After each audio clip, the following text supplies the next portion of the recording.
Июнь сабан туйлар айы. Шуңа да көн тәртибендәге беренче мәсьәлә дә татарның милли бәйрәменә әзерлек һәм аны уздыру хакында булды. Быел сабан туй мәйданы райондашларыбызны 16 июньдә бәйрәмгә җыячак. Икенче көнне Нурлатлылар Новосибирск шәһәрендә узачак сабан туйны күтәрешәчәк. Июньнең 20-шендә исә Нурлат традицион рәвештә Татарстан баш каласы сабан туйында кунаклар каршы алачак. Июньнең 7-сендә шәһәрдә Чуаш милли мәдәнияте бәйрәме уяв уздыру планлаштырыла. Руководитель предприятий, учреждений, кто закреплен за организацией сабантуи, пожалуйста, надо продумать, посмотреть, и прогноз погоды там не совсем сопутствует, все моменты обсудить, посмотреть. И мы хотим, чтобы до 9 июня все ремонтные восстановительные работы завершились. Финишной прямой выходит под итог сабантуи, внимательно отнестись.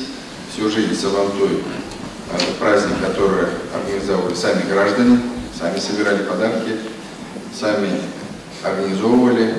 На сегодняшний день во многом участвует власть, но я понимаю, что власть, она соорганизовывает только все предприятия и граждан, поэтому каждый должен свою лепту внести.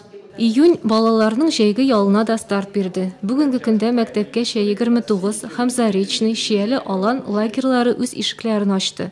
Җәйге чорда балаларның ялын оештыру турында киңәшмәдә район мәгариф идарәсе җитәкчесе Ленар Маняпов җиткерде.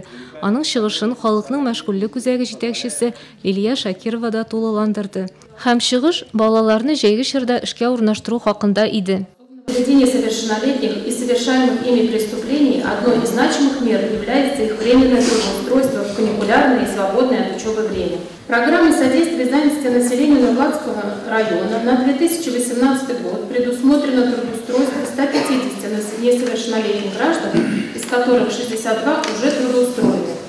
Нурлатта мөгезле эре терлекләрдә яшьүр һәм нодуляр дерматит авырулары теркәлмәсә дә профилактика чаралары артык түгел. Киңәшмәдә алар турында җентекле итеп Нурлат ветеринария берләшмәсе җитәкчесе урынбасары Лилия Хайбуллина җиткерде. Шунда ук ул Меркурий электрон ветеринар сертификация системасына күчү мәсьәләсендә бәян итте. Җәйге чорда янгын куркынычсызлыгы таләпләре, техник инвентарлаштыру бюросы һәм Нурлат район элемтәчеләренең эшчәнлеге турында мәгълүмат җиткерелде. Элемтә тармагында яңа хезмәтләр презентацияләнде. Һәм яңа җаваплы вазифаларга билгеләнгән җитәкчеләр кандидатуралары тәкъдим ителде. Рәфис Хәмзин хәзер шәһәр башкарма комитеты җитәкчесе. Район авыл хуҗалыгы идарәсен бүгеннән Рәфис Ганиев җитәкләячәк. Илнур Хәнәфиев исә Нурлатның баш ветеринария табибы кәнәфиенә утырачак. Киекле һәм яңа Иглай авыл җирекләре башлыклары булып Рәис Ганиев һәм Фәнил Гайнуллин эшләячәк. Район җитәкчеләр корпусы гомере буе Нурлат җиренә лаеклы хезмәт иткән соңгы 7 елын район авыл хуҗалыгы һәм азык-төлек идарәсе җитәкчесе вазифасында булган Ислам Сафиуллинны олылап лаеклы ялга озатты. Шунда ук Бөтен Россия бәйгесендә җиңү яулаган берничә балалар бакчасы җитәкчеләренә дипломнар һәм сертификатлар тапшырылды. Аппарат киңәшмәсе эшенә район башкарма комитеты җитәкчесе Алмаз Әхмәтшин җитәкчелек итте һәм тиешле ведомстволар җитәкчеләренә анда каралган һәр мәсьәлә буенча тиешле күрсәтмәләр бирде.